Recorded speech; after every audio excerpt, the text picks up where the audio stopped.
Hi everyone, today we're using a 1940s recipe for orange whip.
Today we are making a 1940s recipe for orange whip. So for this recipe, you will need half of a cup of orange juice, a tablespoon of gelatin, half of a cup sugar, an additional 1 1/4 of a cup of orange juice, and for the oranges they said strained, so you don't want any pulp in there. The zest of half of an orange, 3/4 of a cup chilled evaporated milk, half of a cup of powdered milk, and 2 tablespoons of lemon juice. So to start, we're going to combine the first 2 ingredients, our half cup of orange juice and our gelatin.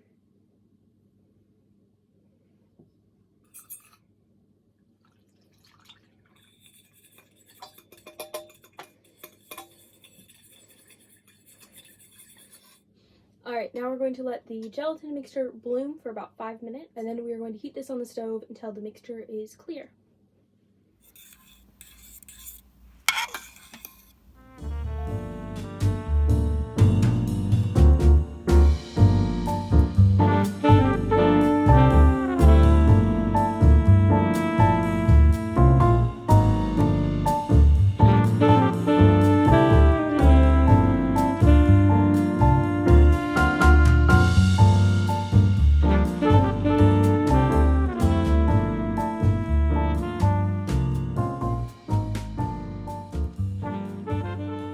Alright, I let the gelatin and orange juice mixture cool slightly.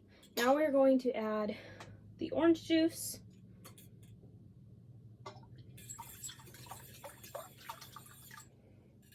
and the sugar.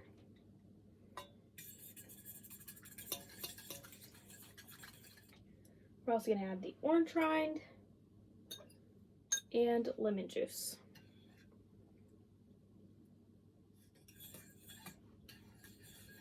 We're just going to mix this until the sugar is well dissolved, and then we're going to set this aside to chill, but we do not want it to be completely gelled. Alright, so I stirred this until the sugar was well dissolved, and now I'm going to put this into the fridge to chill, and when it starts to congeal, we will fold in our second mixture. While the gelatin mixture is chilling in the fridge, I'm going to put 3/4 of a cup evaporated milk into another bowl.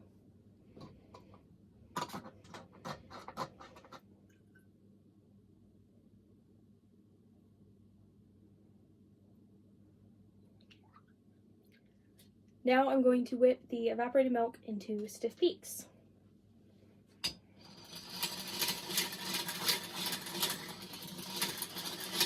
Alright, so I keep whipping this, and then after a little while it will start to deflate. The air bubbles will. And I'm getting a little bit tired of rebeating it, so I'm just going to do it one last time, and then I'm going to add the powdered milk and just beat that slightly. Then we'll fold this mixture into our gelatin mixture.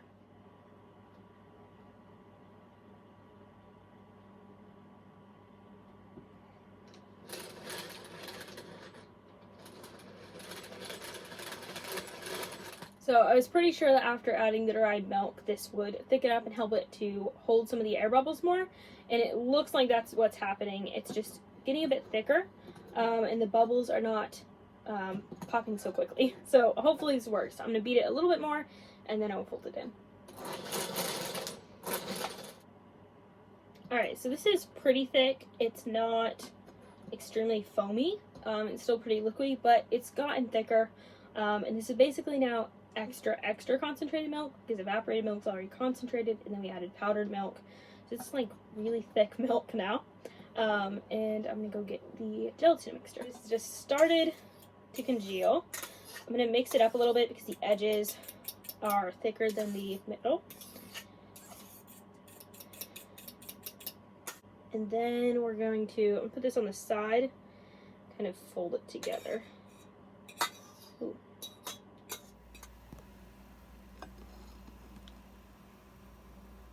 Alright, so I had to change cameras because my other one died. So I'm just going to mix this together, or fold it together, kind of.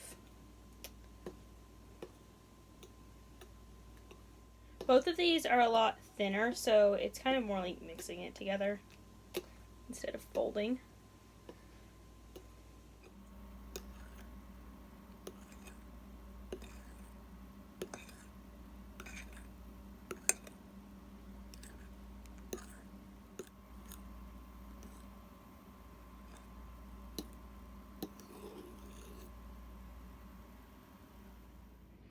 Alright, the recipe says to pour this into a square mold. So I have this stoneware pan, and I lined this with parchment paper, and now I'm going to pour the mixture in.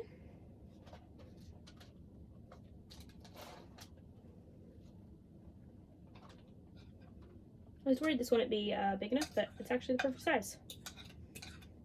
I'm not typically very good at gauging the size I need for baking, and that is something that I learned this year because all of the recipes, almost none of the recipes I've tried says what size of pan to use, and I have learned I'm very bad at that. So, in case anyone was wondering, this is a 8-inch pan, and it almost fills it, so I think this is the exact size I need. Alright, now I'm going to put this into the fridge to chill. It smells like a creamsicle. It smells so good.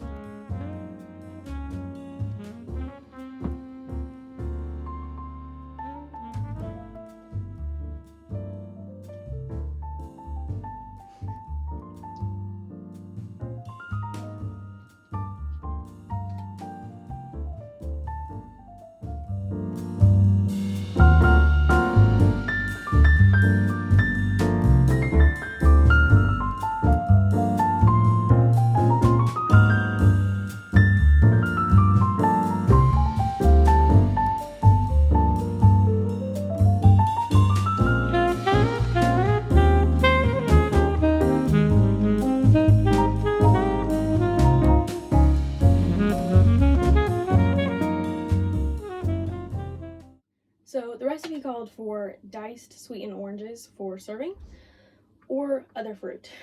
I didn't have enough oranges, so today I'm going to be using these peaches. And these peaches have like almond and different things in them too, so the recipe called for diced oranges. I'm going to chop these peaches up pretty small because I think that'll look really nice.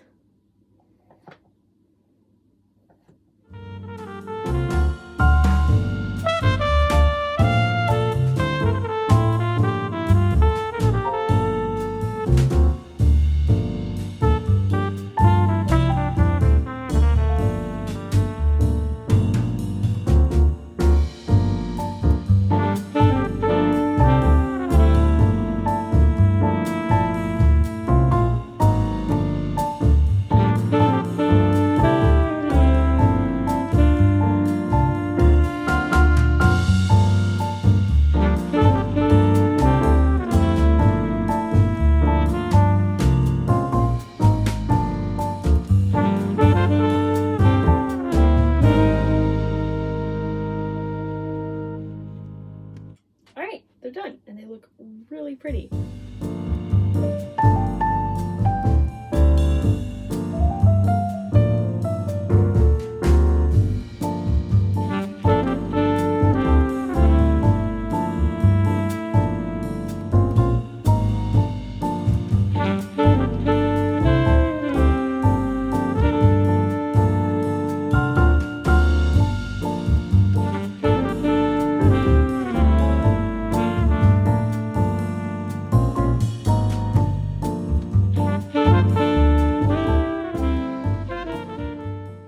Alright, this looks so pretty. I'm really excited to try this. It's very soft, but not so soft that I'm worried about like breaking it or anything. So it smells so good. It literally smells like an orange creamsicle, and the peaches on top look really pretty. I'm so excited to try it. It did stick to the edges of the parchment paper. The edges of it did stick to the parchment paper a little bit, but while I was getting my camera how it needed to be and stuff, it warmed up a little bit and came out just fine. So I'd probably let it sit on the counter for a minute or two to like just loosen up to get out of the mold better. But let's try this. I'm gonna try some without the peaches first because this is supposed to be an orange dessert, and I want to try it by itself first.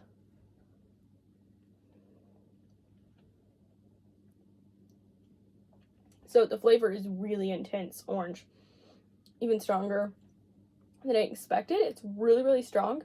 There is a slight grittiness from the powdered milk, which I find a lot of recipes powdered milk do have that little bit of grittiness, but it's not very strong in this, so it doesn't really affect the texture too much. So it's still really good.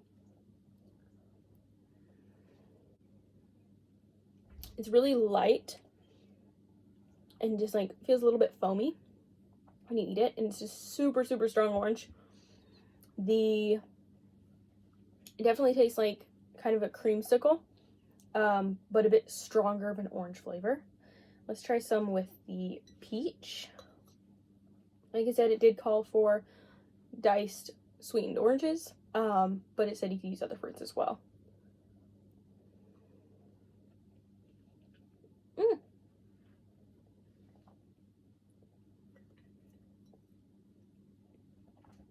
I actually really like the texture of the fresh fruit with it. It just adds a little bit more texture, and it's really, really good. This dessert is super good. Definitely gonna be making this more.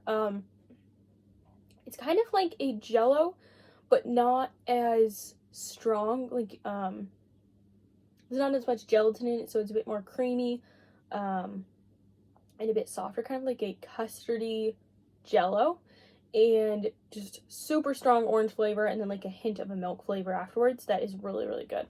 So if you make this recipe, let me know, because this one was really good, and it's always fun to hear that you guys liked the recipes, that you've tried them. And yeah, I will see you soon. Bye.